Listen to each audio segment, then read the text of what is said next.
Marshall Faulk's journey to Super Bowl glory and the Hall of Fame began in the crime and drug-ravaged projects in New Orleans.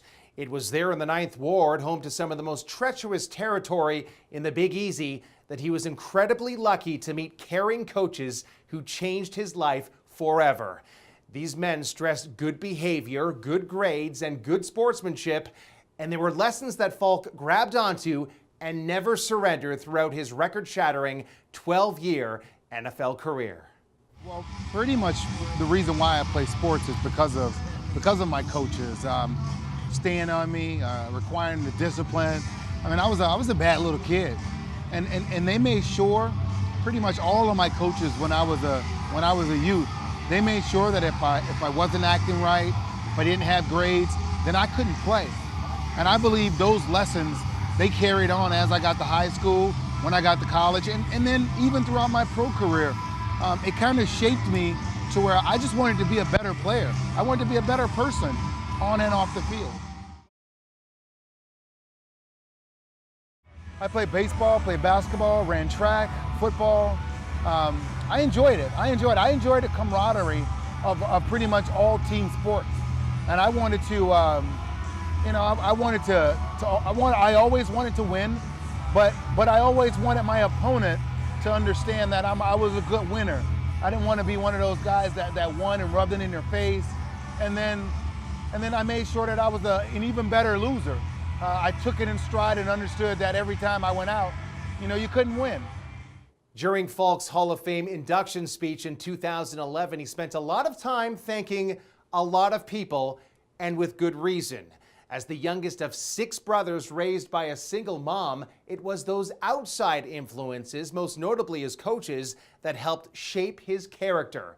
And he's never forgotten that impact, which is why he's passionate about returning the favor and helping others every chance he gets. Oh, it's a part of my nature. It's a part of my fabric. It's how I got to where I'm at today. A lot of people did a lot of wonderful things for me that gave me an opportunity to be the person that I am today. And so I try to pay that forward.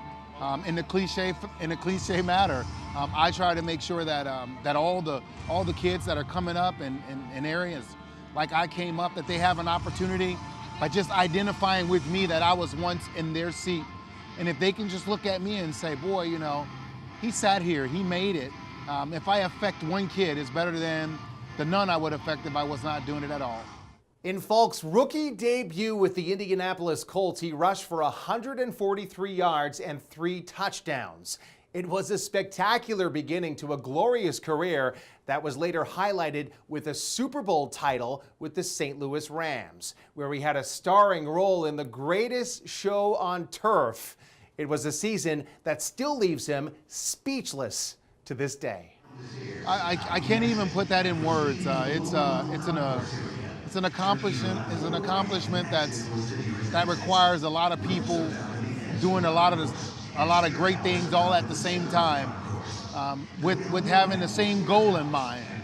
So I really can't put it in the words, but it's an awesome feeling.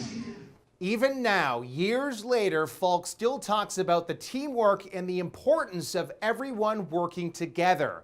He knows he never would have amassed the 10th most rushing yards in NFL history, the 767 receptions, or scored 136 touchdowns without it being a total team effort. And he knows he may never have escaped the dangers lurking in the Ninth Ward without coaches who truly cared. So listen what he has to say here about teamwork and coaching kids, and apply those lessons to the teams you're coaching. You can be a difference maker for a child too. Teamwork is very important, and if you don't grow up in a household with siblings, you really don't understand. If you're a kid that's growing up alone, you're an only child, team sports sometimes can be challenging. I think the best thing to do is to make sure that they understand that their job is not just to make them look good, it's to make everyone look good. And that everything that they do is for the person next to them, and make them count on the person next to them so they understand that that person is also counting on them. Screaming and yelling is one thing, but teaching is very important. Try to find time to teach through the mistakes instead of screaming through the mistakes.